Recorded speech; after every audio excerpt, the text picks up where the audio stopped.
Okay everyone, who knows what this poster says?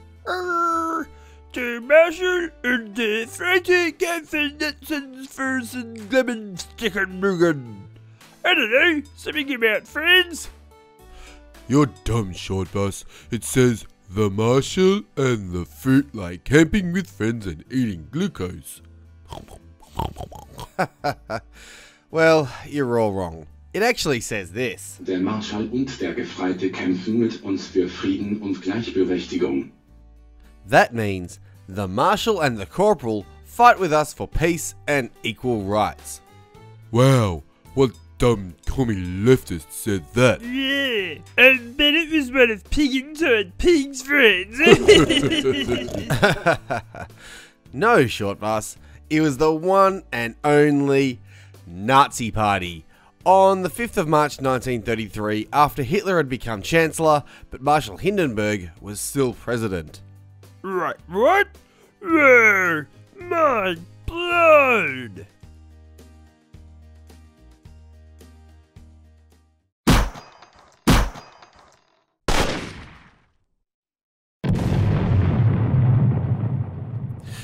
The bourgeois is about to leave the historical stage. In its place will come the class of productive workers, the working class, that has been, up until today, oppressed. It is beginning to fulfill its political mission. It is involved in a hard and bitter struggle for political power as it seeks to become part of the national organism. The battle began in the economic realm. It will finish in the political. It is not merely a matter of pay, not only a matter of the number of hours worked in a day, though we may never forget that these are an essential, perhaps even the most significant part of the socialist platform.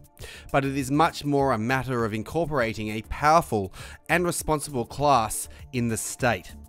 Perhaps even to make it the dominant force in the future of politics of the fatherland. Adolf Hitler, Mein Kampf. In February of 1920, at the first major gathering of National Socialist German Workers' Party members, Adolf Hitler set out their 25-point plan.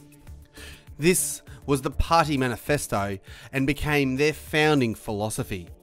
It's exactly what you'd expect, but also a number of points you likely won't ever be taught in school or in an ABC documentary. Points such as 11. Abolition of unearned incomes. Breaking of rent slavery. 13. We demand the nationalisation of all associated industries. 14. We demand a division of profits of all heavy industries. 15. We demand an expansion on a large scale of old age welfare. 16. We demand the creation of a healthy middle class and its conservation, immediate communalisation of the great warehouses and their being leased at low cost to small firms, the utmost consideration of all small firms in contracts with the state, county or municipality. And how about this little gem? Number 20. The state is to be responsible for a fundamental reconstruction of our whole national education program, to enable every capable and industrious German to obtain higher education and subsequently introduction into leading positions. The plan of instruction of all educational institutions are to conform with the experiences of practical life. The comprehension of the concept of the state must be striven for by the school as early as the beginning of understanding. We demand the education at the expense of the state of outstanding intellectually gifted children of poor parents without consideration of position or profession. Yep, that's right. State schooling is literally a core policy of the National Socialist German Workers' Party, otherwise known as the Nazis. There's more, but you get the picture. The document is nationalistic and socialistic, but this isn't exactly surprising given they call themselves the National Socialist German Workers' Party. At least it shouldn't be. They wanted state control of everything while appealing to the national identity of Germans. Or like totes wrong, like they said all that stuff, but like when they got power they were totally like pro-capitalist. Who are you? I'm generic leftist. Yeah, but aren't all leftists generic hive thinkers? Shut up, you racist, bigot, homophobe, fascist, Nazi, down with the patriarchal, white, male, privileged oppressors. Well, to answer generic leftist critique, no, that's not true. There's plenty of sources on this, but I'll just pick one, here from the Mises Institute. The basis of the claim that Nazi Germany was capitalist was the fact that most industries in Nazi Germany appeared to be left in private hands. What Mises identified was that private ownership of the means of production existed in name only under the Nazis, and that the actual substance of ownership of the means of production resided in the German government. For it was the German government, and not the nominal private owners, that exercised all substantive powers of ownership. It, not the nominal private owners, decided what was to be produced, in what quantity, by what methods, and whom it was to be distributed, as well as what prices would be charged, and what wages would be paid, and what dividends or other income the nominal private owners would be permitted to receive. The position of the alleged private owners, Mises showed, was reduced essentially to that of government pensioners. De facto government ownership of the means of production, as Mises termed it, was logically implied by such fundamental collectivist principles embraced by the Nazis, as that the common good comes before the private good and the individual exists as a means to the ends of the state. If the individual is a means to the end of the state, so too, of course, is his property. Just as he is owned by the state, his property is also owned by the state. So they set prices, they set wages, and they told businesses what to produce, when to produce, and who to sell to. In other words, they centrally planned the economy just like every other socialist leftist. While they did believe in limited private property, it was under the full guidance of the state, and as you just heard, the property was essentially owned by the state anyway. By the way, who do you think said this? As things stand today, the trade unions, in my opinion, cannot be dispensed with. On the contrary, they are among the most important institutions of the nation's economic life. Their significance lies not only in the social and political field, but even more in the general field of national politics. A people whose broad masses, through a sound trade union movement, attain the satisfaction of their living requirements and, at the same time, an education, will be tremendously strengthened in its power of resistance in the struggle for existence. I know! Alright, Short Bus, who said it? It was Sally the Socialist McManus.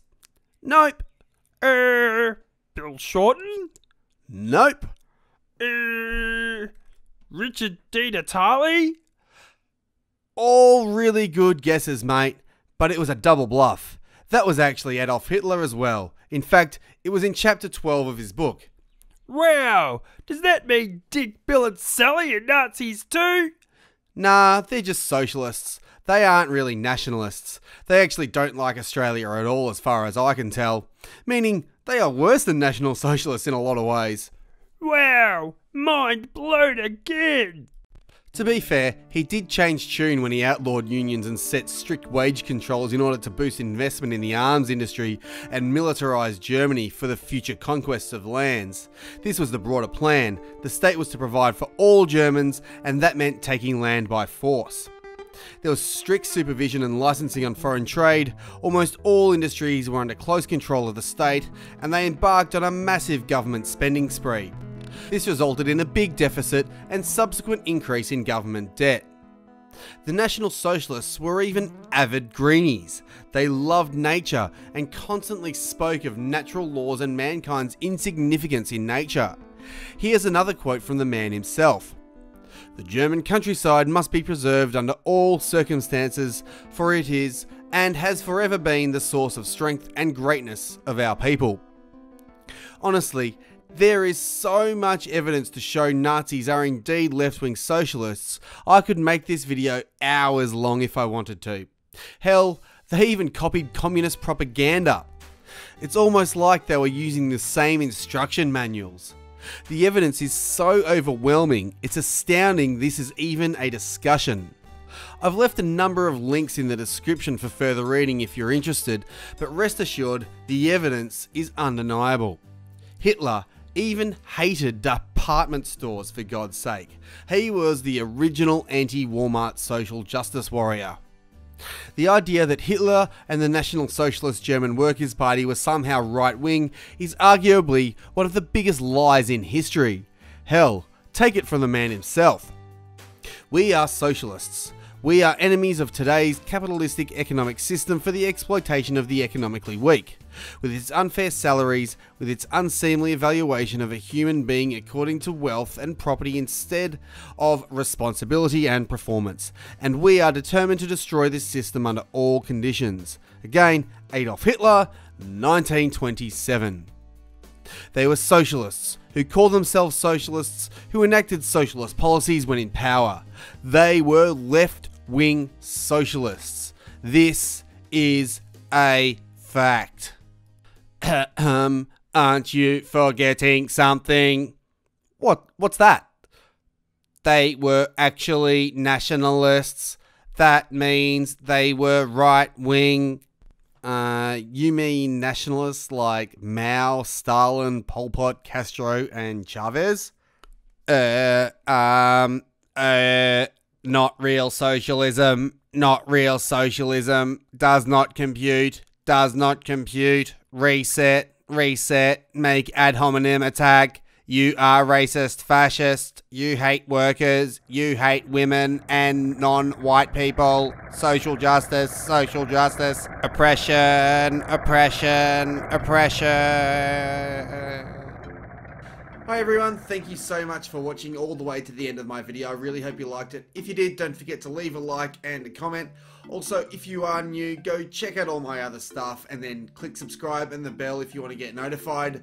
I used to do a live stream on this channel every week at 9:30 Australian Eastern Standard Time. That's Greenwich Mean Time plus 10. I used to do a live stream on this channel, but it is now on my new channel, Matty Rose Live, which is only very small at this stage, but I do want to grow it and do more live streams over there. There is a link for that in the description, but you can also navigate from the channel page. So I really hope you enjoyed my stuff. Really hope you leave that like, share my video around because YouTube aren't going to, and I'll see you when I see ya.